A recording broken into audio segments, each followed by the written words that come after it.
Hey guys, it's Adrienne from Crafty Little Gnome, and it's been a while since I did a video, so I just wanted to do one today and talk to you guys about what I'm going to be working on this weekend.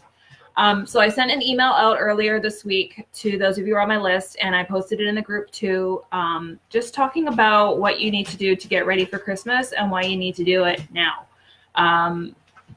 Basically, Halloween's coming up, Thanksgiving, things are just going to get busier and busier as the holiday season goes on. And so you really want to get your stuff together now.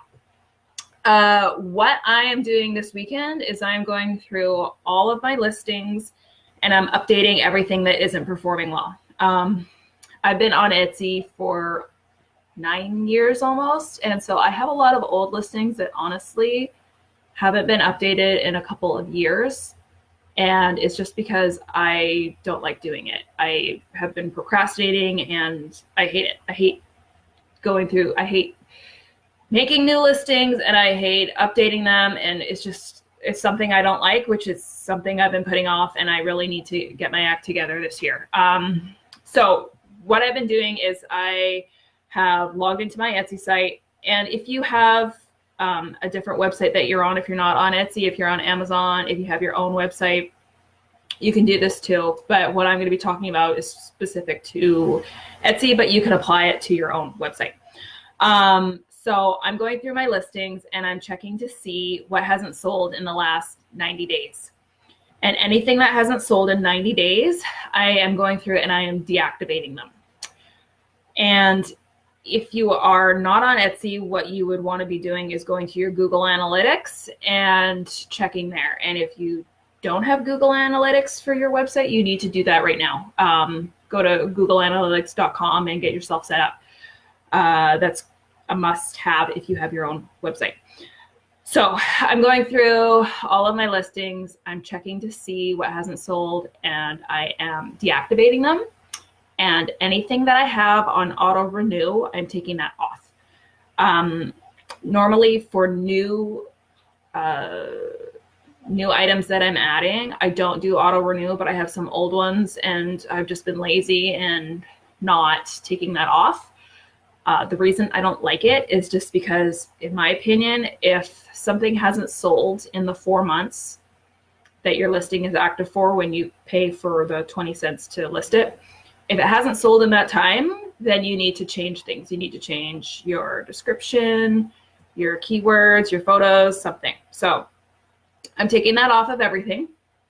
And then I'm going through each one by one, and I am going to be viewing the stats on each of them. So it'll tell me how many page views I'm getting, the conversion rate for people looking, and then if they're buying it after that. So I'm checking all of those things and I'm going through to see what needs improvement. So there's also an option when you go into your listings to edit, and it'll say improvement suggestions. And it'll say things like, add more, add a longer description, it needs to be 500 characters long, or add more photos, you're not using all your slots, or add more keywords, things like that, the tags.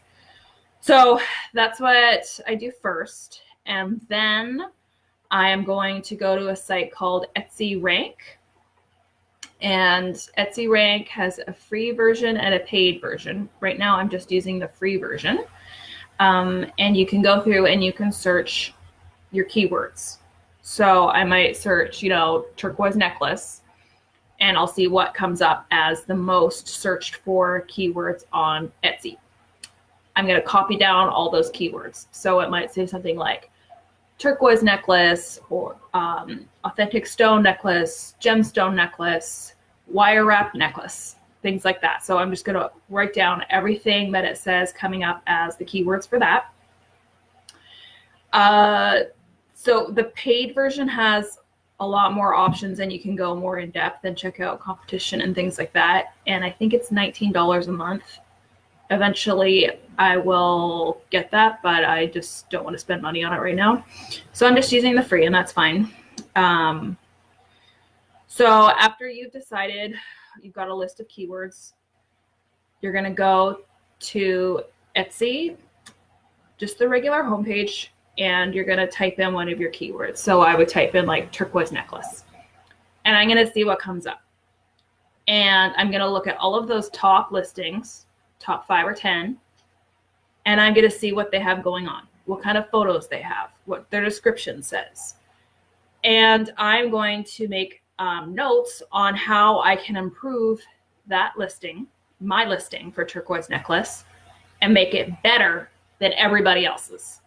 So it could be changing the photos, it could be changing up the tags, but there's a reason why theirs are showing up as number 1 and you're not getting any sales.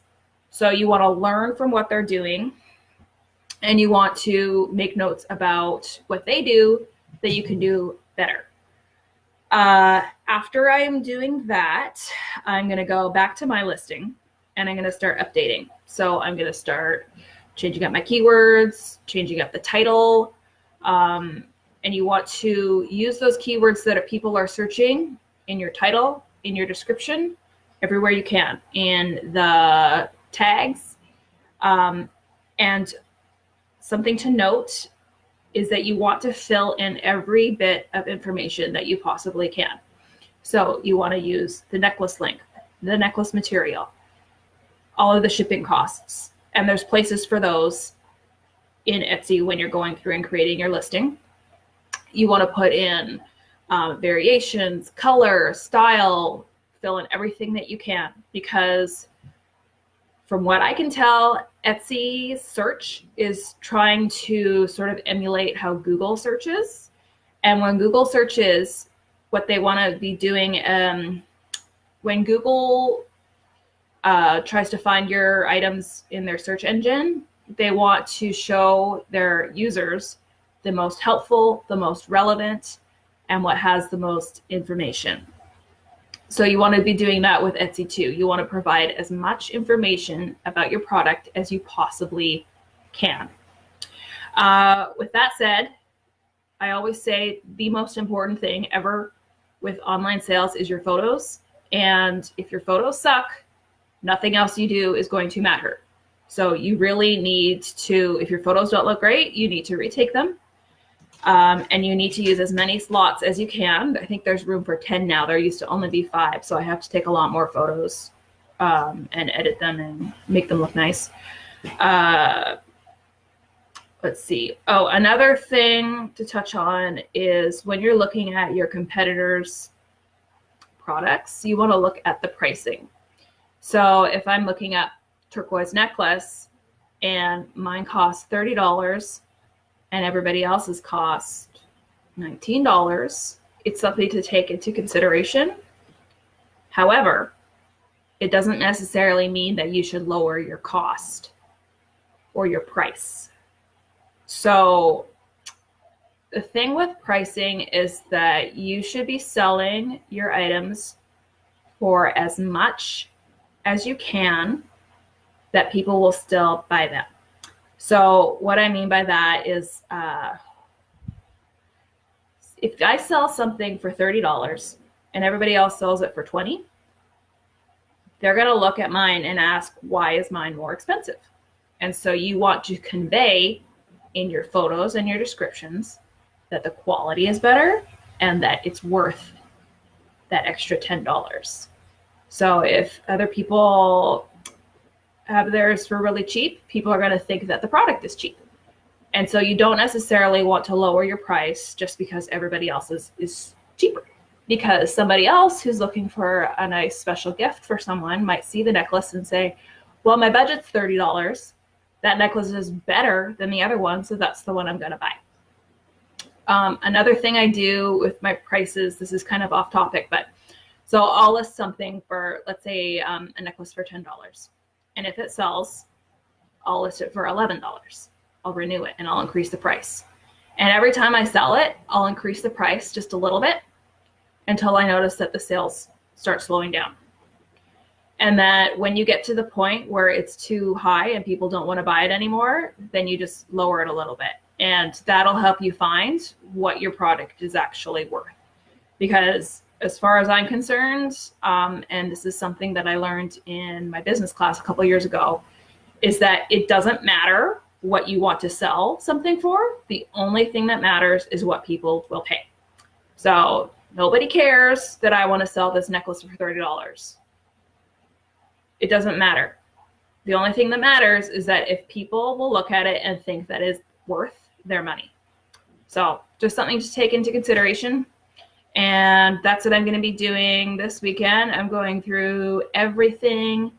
I'm getting it updated. I know it's not September yet, but that's okay. This is the time that you want to get ready for Christmas and start doing all this stuff so that when things get busier, it's already done and you don't have to stress out about it. So if you have any questions, let me know, and I will talk to you later. Bye.